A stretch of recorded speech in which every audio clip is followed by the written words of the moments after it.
Let's say the IMF does realize that Bitcoin is not going away, then their incentive would be to structure future agreements that they not only extract natural resources, but extract Bitcoin. So they can stipulate that if you mine Bitcoin, all Bitcoin goes to them.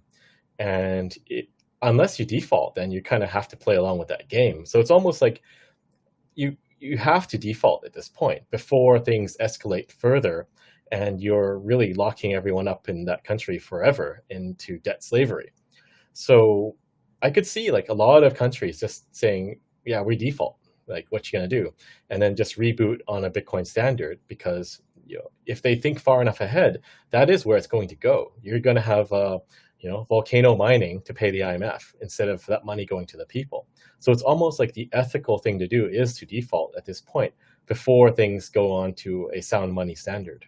Yeah. Well, I mean, it's the Confessions of an Economic Hitman playbook, right? Like the anybody who hasn't read it, effectively they send people in, offer that countries that have resources these loans that they don't expect them to be able to pay back, and as soon as they start to struggle to make payments, they'll say, well, we can just take some of your resources instead, and then they'll re-sign a new loan, but there'll be all these conditions of like, okay, you're only allowed to build infrastructure that allows us to extract your resources, and it just continues to snowball. And if you deny the loan, or you say you don't want it, then oftentimes you're on the other end of a bullet. And so it's not, like they masquerade as these people that are trying to go around and help these countries out of tough spots. But when you look at the track record, it's horrendous. Like either they are the worst at what they do, or they're intentionally ruining all of these countries. And, if you read Gladstein's book, Hidden Repression, you will be screaming at the pages, listening to some of the garbage that they've done in some of these shit deals. But the funniest thing is, wasn't the IMF telling America recently, like, not to buy Bitcoin because it might destabilize our economy? And it's like, hey, I don't remember fucking asking you. Shut the fuck up. Why do you think you get to speak to me? The fuck? It's like, there's the ECB and the ECB, and like they were complaining, yeah, it's going to destabilize our economic sovereignty or whatever. And now they're fast tracking their CBDC because govern me harder, daddy, right? Like that's their stance. Yeah, it's I try to lean on. Go ahead. I was just gonna say, the economic hitman thing is totally accurate, and Bitcoin breaks the yoke that we have over some of these countries, or some of these international funds have over some of these countries, and they don't want that. They don't want people to leave the plantation, and if one person stands up and says, I am Spartacus, then everybody stands up and says, I am Spartacus, and then it's over.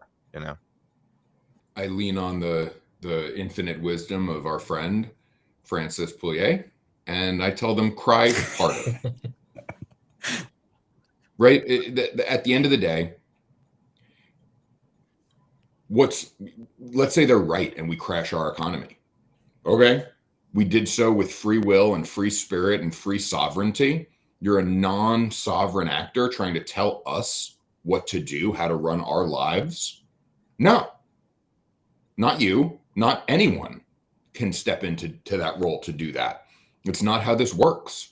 And at the end of the day, there's a hierarchy of seigniorage that they have inserted themselves into. And so they have offloaded seigniorage capabilities to the US, and they've said, we can't subjugate the United States. We're going to subjugate the global South on the back of the US dollar hegemony.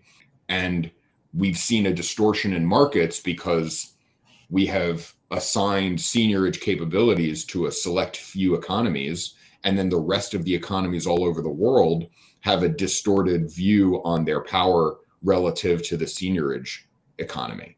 What is your take in and around the IMF's influence in regards to a seeming lack of countries following suit with El Salvador over that period of time? Do you think that in the background there was pressure there for anybody that was looking at that? Because it seemed like there was interest out the gate. Do you think that they were in the background the whole time saying, hey, like I think 94 countries have loans with the IMF? Were they basically firing a warning shot to all of them?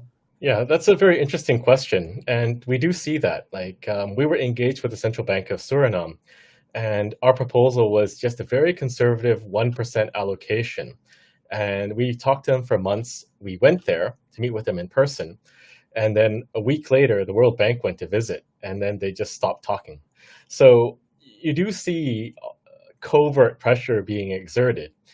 I'm not sure if you remember, but shortly after El Salvador made Bitcoin legal tender, Honduras, the central bank, kind of randomly put out a notice saying, yeah, we're never going to do anything like that.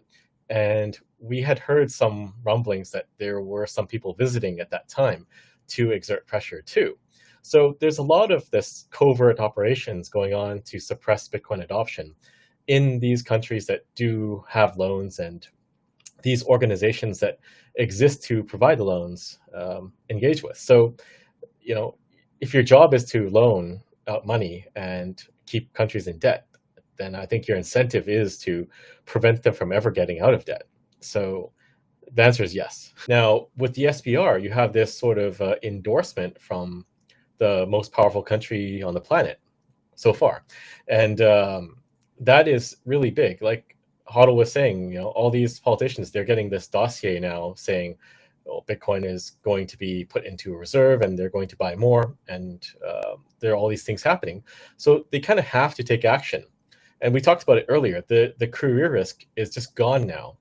And it's actually inverted, that you have to have some sort of Bitcoin strategy, or else you're putting national security at risk. And I think that is starting to play out, because some of the conversations that we've been having at Jan 3 have accelerated. We've had a lot of conversations, and they're kind of slow. They're waiting for this signal to say it's okay, which is kind of unfortunate when you think about it, because the countries that need Bitcoin the most to kind of catch up or get out of debt, they are probably the least willing to do something. But now, I think with the US telegraphing intentions to do a lot of Bitcoin-related activities and accumulation, it's changed a lot. So some timetables have been moved up. Some conversations that we're talking about doing something in 2026, they moved it up a year. I think they'll keep moving it up as things progress. But the general sentiment is there is some feeling of urgency now.